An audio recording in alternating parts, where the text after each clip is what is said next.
Alkisah pada suatu masa di Baghdad, di bawah kepemimpinan seorang raja yang masyhur kebijaksanaannya, tersiar kabar tentang seorang lelaki nyentrik nan cerdik, Abu Nawas. Nama beliau melambung tinggi, bukan karena harta atau kedudukan, melainkan lantaran kelicinan akal dan kecerdasan budi yang kerap membuat para ulama istana terperangah, bahkan tak jarang merasa dipermalukan. Di serambi istana yang megah, para ulama berkumpul dengan wajah penuh wibawa. Mereka berdiskusi sembari berbisik, membicarakan satu nama yang tak lain adalah Abu Nawas. Apakah pantas seorang badut rakyat itu disejajarkan dengan kita? Ujar seorang ulama yang berjubah sutra hijau. Benar, sahut yang lain. Raja terlampau sering menguji kita lewat mulut Abu Nawas. Bila dibiarkan, martabat kita akan jatuh di mata rakyat. Bisikan itu kian lama makin nyaring. Hingga pada suatu hari, seorang ulama yang paling senior, bergelar kadi besar, mengusulkan sesuatu. Baiklah, kalau benar dia cerdas, mari kita hadapkan ia dengan kita semua. 100 ulama akan melontarkan 100 pertanyaan. Jika ia tak mampu menjawab, tamatlah nama Abu Nawas di negeri ini. Usul itu disambut dengan anggukan mantap. Maka para ulama pun bersepakat menghadap Raja Harun ar-Rasyid untuk menyampaikan niat mereka. Sang raja, yang tengah duduk di singgasana berlapis emas, mendengarkan dengan wajah tenang. Namun dalam hati, beliau merasa geli. Beliau tahu benar bahwa kecerdikan Abu Nawas tak pernah habis diperas. Baiklah, ujar Raja Harun dengan suara berat. Aku izinkan kalian menguji Abu Nawas. Tetapi ingat, jika ia mampu menjawab, jangan ada seorang pun di antara kalian yang berani merendahkan dirinya lagi. Para ulama mengangguk, meski raut wajah mereka menahan gengsi. Kabar pun berhembus ke seluruh Baghdad. Abu Nawas akan menghadapi 100 ulama di hadapan raja dan rakyat. Malam itu, di rumah sederhana miliknya, Abu Nawas duduk bersila di atas tikar lusuh. Tatapannya menembus kegelapan malam. 100 ulama, gumamnya sambil tersenyum tipis. Apakah mereka hendak menguji aku, atau justru menjerumuskan diri mereka sendiri? Dan dengan hati tenang, Abu Nawas memejamkan mata, seolah telah merancang siasat yang hanya ia sendiri yang tahu. Keesokan harinya, lonceng istana berdentang 3 kali, pertanda ada titah raja yang tak boleh diabaikan. Prajurit berkuda melesat ke jalan-jalan Baghdad, menyeru rakyat agar berkumpul di balairung istana pada sore hari. Di antara hiruk-pikuk itu, seorang utusan berhenti di depan rumah kecil Abu Nawas. Ia mengetuk pintu dengan gagah, lalu berkata lantang, "Wahai Abu Nawas, atas titah paduka raja, engkau diminta hadir di balairung sore nanti. Para ulama menantimu." Abu Nawas tersenyum tipis, lalu menjawab dengan nada bersahaja, "Baiklah, aku datang. Katakan pada Baginda, kaki yang lusuh ini akan menapaki lantai istana dengan penuh taat." Sore itu, balairung megah telah dipenuhi rakyat, ulama, dan pejabat kerajaan. Tiang-tiang marmer menjulang, kain sutra berkilau di dinding, dan lampu-lampu minyak berjejer menyala, menambah tegang suasana. 100 ulama duduk berbaris, wajah mereka penuh wibawa, sebagian dengan janggut panjang dan sorban berlapis emas. Mereka berbisik-bisik, memandang Abu Nawas yang berjalan masuk dengan pakaian sederhana, tanpa tongkat, tanpa kitab, hanya membawa senyum yang seolah merendahkan keadaan. Raja Harun ar-Rasyid menatapnya dari singgasana. "Abu Nawas," ucap Baginda dengan suara lantang, "engkau dipanggil kemari sebab para ulama meragukan kepandaianmu. Mereka ingin mengujimu, 100 lawan 1. Apakah engkau bersedia?" Abu Nawas menunduk hormat, lalu menjawab dengan suara tenang, "Daulat tuanku, jika hamba menolak, maka hamba akan dicap pengecut. Jika hamba menerima, maka hamba hanyalah seekor kambing yang masuk ke kandang serigala. Namun, siapa yang tahu, mungkin serigala-serigala itu justru yang akan terkecoh oleh seekor kambing." Raja tersenyum samar, sementara rakyat yang mendengar gemuruh tertawa kecil menahan geli. Salah seorang ulama berteriak, "Cukup berbasa-basi, hadapkan ia pada pertanyaan pertama." Maka, dengan wajah tenang, Abu Nawas duduk di tengah balairung. 100 pasang mata menatapnya. Dan pertanyaan pertama yang akan menguji akalnya pun segera dilontarkan. Seorang ulama tua berjubah putih berdiri dengan gagah. Janggutnya panjang. Matanya tajam menatap Abu Nawas. Dengan suara lantang ia berkata, "Wahai Abu Nawas, engkau dikenal cerdik. Namun apakah engkau dapat menjawab pertanyaan ini? Di mana letak pusat dunia?" Balairung hening seketika. Pertanyaan itu bukan sembarang tanya. Para ulama sengaja merancangnya untuk menjebak. Bila Abu Nawas menjawab sembarangan, ia akan ditertawakan. Bila ia menjawab terlalu panjang, ia akan dianggap berputar-putar. Abu Nawas menatap ulama itu dengan tenang. Ia mengusap dagunya, lalu tersenyum. "Pusat dunia, katamu? Baiklah, pusat dunia adalah tepat di bawah kaki hamba ini." Rakyat gempar. Para ulama berbisik-bisik dengan wajah gusar. Ulama tua itu membentak, "Bagaimana engkau bisa berkata begitu lancang?" Abu Nawas menjawab sambil tetap tersenyum, "Jika Tuan tidak percaya, silakan ukur dunia ini, lalu buktikan bahwa perkataan hamba salah. Bila Tuan berhasil membuktikan, hamba akan mengaku kalah. Tetapi bila tidak, maka perkataan hamba tak bisa digugat." Raja Harun ar-Rasyid menahan tawa, lalu menepuk-nepuk singgasananya. Jawaban yang singkat, namun tajam. "Silakan ulama berikutnya bertanya." Maka bangkitlah seorang ulama lain. Kali ini lebih muda, dengan suara menantang. "Abu Nawas, katakan kepadaku, berapa jumlah rambut di kepalamu?" Rakyat terperangah. Sebagian menutup mulut menahan tawa.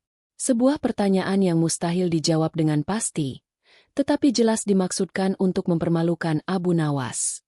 Namun Abu Nawas tidak gentar. Ia menunduk sejenak, lalu berkata, "Jumlah rambut di kepala hamba sama persis dengan jumlah rambut di kepala Tuan, selisih 1." Balairung kembali gaduh. Ulama itu berteriak, "Mana buktinya?" Abu Nawas menjawab dengan suara datar namun menusuk, "Silakan hitung rambut Tuan, lalu hitung pula rambut hamba. Jika berbeda, maka terbuktilah ucapan hamba. Jika sama, tetap terbukti ucapan hamba, bahwa hanya selisih 1." Rakyat tertawa terbahak, sementara wajah ulama itu merah padam. Raja Harun terbahak lebar. "Bagus, bagus sekali. 2 pertanyaan telah ia jawab, dan belum juga ia terguling." 100 ulama semakin gusar. Mereka saling berpandangan, menyadari bahwa permainan ini tidak akan mudah. Setelah 2 ulama pertama gagal menjatuhkan Abu Nawas, suasana balairung kian panas. 100 ulama itu tidak ingin terlihat kalah di depan rakyat. Maka bangkitlah seorang ulama yang dikenal ahli filsafat, dengan jubah hitam panjang dan suara berwibawa. Ia menatap tajam ke arah Abu Nawas, lalu bertanya, "Wahai Abu Nawas, katakan kepadaku, mana yang lebih dahulu, ayam atau telur?" Rakyat terdiam, sebagian bahkan menahan napas. Pertanyaan itu terkenal sukar dijawab sejak zaman dahulu kala, karena jawabannya bisa diperdebatkan tanpa ujung. Abu Nawas menoleh ke kanan dan ke kiri, seolah mencari sesuatu. Lalu ia berkata tenang, "Yang lebih dahulu tentu ayam." Ulama itu menyeringai, "Buktikan ucapanmu." Abu Nawas tersenyum lebar, lalu menjawab, "Apakah pernah Tuan melihat sebuah telur menetas tanpa ayam yang mengerami? Telur hanyalah titipan, sedang ayamlah yang diberi amanah untuk melanjutkan hidupnya. Maka jelaslah, ayam lebih dahulu daripada telur." Balairung riuh. Sebagian rakyat bersorak, sebagian lagi bertepuk tangan. Bahkan Raja Harun tak kuasa menahan tawa yang menggelegar. Namun Abu Nawas belum selesai. Ia berdiri, lalu menunjuk ulama itu dengan sopan. "Dan bila Tuan tak sependapat, hamba persilakan Tuan bertanya kepada ayam itu sendiri, sebab ia lebih berhak menjawab." Seisi balairung pecah dengan gelak tawa. Para ulama saling berpandangan dengan wajah memerah. Jawaban Abu Nawas bukan saja logis, tetapi juga penuh jenaka, membuat rakyat berpihak kepadanya. Raja Harun berseru, "Abu Nawas, Engkau bagai pedang yang terhunus. Jawabanmu bukan saja membela dirimu, melainkan juga menyingkap kelemahan mereka. Abu Nawas menunduk hormat. Dalam hati ia bergumam. Pertanyaan mereka hanyalah jerat. Tapi bila jerat itu kutarik perlahan, merekalah yang akan terjerat sendiri. Kemarahan mulai merayap di wajah para ulama. 3 pertanyaan telah mereka ajukan, namun semuanya dijawab Abu Nawas dengan kelicikan akal yang tak terbantahkan. Mereka sadar, bila dibiarkan, rakyat akan menaruh simpati kepada Abu Nawas dan martabat mereka hancur. Maka bangkitlah seorang ulama muda yang terkenal sombong akan kepandaiannya dalam ilmu bintang. Dengan suara nyaring ia berkata, "Abu Nawas, katakan kepadaku, berapa jumlah bintang di langit?" Balairung seketika senyap. Pertanyaan itu terdengar mustahil. Sebab siapa gerangan yang mampu menghitung bintang? Rakyat mulai berbisik. Ada yang beranggapan Abu Nawas pasti terjebak kali ini. Namun Abu Nawas tetap duduk dengan wajah tenang. Ia menghela napas seolah pertanyaan itu hanyalah permainan anak-anak. Lalu ia menjawab, "Jumlah bintang di langit sama banyaknya dengan jumlah rambut di ekor seekor kuda." Rakyat terperanjat. Sebagian bahkan terbahak. Ulama muda itu merah padam dan membentak. "Mana buktinya, wahai Abu Nawas?" Dengan wajah datar, Abu Nawas menoleh ke arah raja. "Tuanku, perintahkanlah ulama ini membawa seekor kuda dan menghitung rambut di ekornya.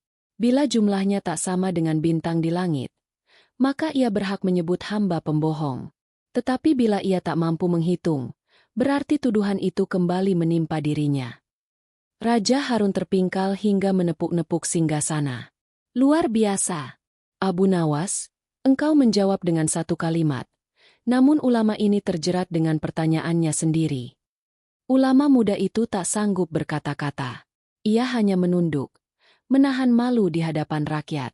Namun, sebelum gelak tawa rakyat reda, bangkitlah ulama lain yang lebih licik. Ia berkata dengan suara dingin, "Cukup sudah permainan kata. Abu Nawas, katakan kepadaku, apa yang paling jauh dan apa yang paling dekat di dunia ini?" Pertanyaan itu membuat seisi balairung kembali hening. Rakyat menunggu, ulama menahan napas, dan raja menatap penuh rasa ingin tahu. Abu Nawas tersenyum, lalu berkata dengan penuh wibawa, "Yang paling jauh di dunia ini bukanlah bintang di langit, melainkan masa lalu, sebab ia tak akan kembali. Dan yang paling dekat bukanlah jarak antara mata dan hidung, melainkan kematian, sebab ia selalu mengintai setiap nafas kita."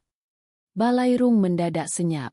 Rakyat terdiam, para ulama tertegun, dan bahkan Raja Harun pun menunduk sejenak merenung. Jawaban itu bukan saja cerdas, melainkan penuh hikmah yang menusuk hati. Balairung istana kian panas. Para ulama yang semula penuh percaya diri kini mulai saling berpandangan dengan wajah gelisah. Pertanyaan-pertanyaan yang mereka kira mustahil dijawab, ternyata dibalikan Abu Nawas dengan kelicikan akal dan ketajaman lidah.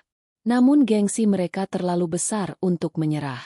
Seorang ulama yang terkenal ahli fikih pun berdiri.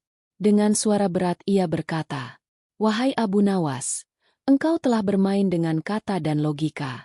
Sekarang jawab pertanyaan ini, apa yang lebih berat daripada gunung, lebih luas daripada bumi, dan lebih dalam daripada laut?" Pertanyaan itu terdengar mustahil. Rakyat pun saling menoleh. Banyak yang berbisik bahwa kini Abu Nawas pasti tak akan sanggup menjawab. Tetapi Abu Nawas menatap ulama itu dengan wajah tenang. Ia berdiri perlahan, lalu mengangkat tangannya. Yang lebih berat daripada gunung adalah amanah. Sebab siapa yang mengkhianatinya akan hancur. Yang lebih luas daripada bumi adalah hati manusia. Sebab di dalamnya bisa muat cinta dan kebencian sekaligus. Dan yang lebih dalam daripada laut adalah nafsu. Sebab siapa yang tenggelam di dalamnya, tak akan mudah kembali. Seisi balairung mendadak hening. Kata-kata Abu Nawas sebagai pedang yang menembus dada, membuat para ulama tertegun. Rakyat menunduk, meresapi hikmah dari jawaban itu. Raja Harun ar-Rasyid bertepuk tangan 3 kali. Matanya berbinar kagum. "Abu Nawas, engkau bukan hanya mengalahkan pertanyaan mereka, engkau telah mengajarkan hikmah yang tak tertulis dalam kitab manapun." Para ulama kian gelisah. Mereka sadar, semakin banyak pertanyaan yang mereka lontarkan, semakin besar pula kemungkinan mereka dipermalukan. Namun rasa gengsi membuat mereka tetap maju. Maka bangkitlah seorang ulama terakhir yang paling congkak. Dengan suara lantang ia berteriak, "Wahai Abu Nawas, engkau boleh menjawab 1000 pertanyaan dengan tipu muslihatmu. Tetapi aku bertanya satu saja, apakah engkau lebih pandai daripada 100 ulama di sini?" Balairung kembali riuh. Pertanyaan itu bukan sekadar jebakan, melainkan sebuah tantangan yang bisa menjatuhkan Abu Nawas bila ia menjawab salah langkah. Abu Nawas menatap ulama itu dengan senyum tipis. Ia lalu menunduk hormat kepada raja, dan bersiap memberi jawaban yang akan menentukan akhir pertarungan. Balairung istana hening. Pertanyaan terakhir itu meluncur bagai panah. Apakah engkau lebih pandai daripada 100 ulama di sini? Bila Abu Nawas menjawab, ya, ia akan dicap sombong. Bila ia menjawab, tidak, maka 100 ulama akan bersorak bahwa ia telah kalah. Semua mata tertuju kepadanya, menunggu apakah ia akhirnya terjerat. Abu Nawas tersenyum tenang. Ia berdiri, menatap raja, ulama, dan rakyat yang memenuhi Balairung. Dengan suara jernih ia berkata, "Daulat tuanku, hamba ini hanyalah manusia awam, tak sepadan dengan 100 ulama yang mulia. Maka bila ditanya siapa yang lebih pandai, tentu saja 100 ulama lebih pandai daripada hamba." Para ulama mulai berbisik, merasa kemenangan sudah di tangan. Namun Abu Nawas melanjutkan dengan cepat. Akan tetapi, bila 100 ulama berkumpul hanya untuk menjatuhkan satu orang awam seperti hamba, lalu gagal pula dalam niat itu, bukankah berarti kebodohan 100 ulama lebih besar daripada kepandaian seorang Abu Nawas? Seisi Balairung terdiam sejenak, lalu meledak dengan sorak dan gelak tawa rakyat. Wajah para ulama pucat pasi, sebagian menunduk menahan malu, sebagian lain menatap lantai tanpa berani menegakkan kepala. Raja Harun ar-Rasyid bangkit dari singgasananya. Dengan suara lantang beliau berseru, "Wahai para ulama, kalian hendak menjatuhkan seorang Abu Nawas, tetapi justru kalianlah yang jatuh ke dalam lubang kalian sendiri. Mulai hari ini, jangan ada lagi yang meremehkan kecerdikan seorang yang sederhana. Sebab kebijaksanaan tidak selalu tinggal di dalam kitab. Kadang ia bersemayam di hati yang jernih." Rakyat bersorak memuji Abu Nawas. Sementara itu, Abu Nawas hanya menunduk, menahan senyum, lalu berkata lirih, "Hamba hanyalah orang kecil, tuanku. Namun bila 100 orang bersekutu hendak menjatuhkan satu, maka yang hina bukanlah satu itu, melainkan 100 yang kehilangan martabatnya." Dan demikianlah, nama Abu Nawas makin harum di seluruh negeri, sementara 100 ulama bungkam tak berkutik.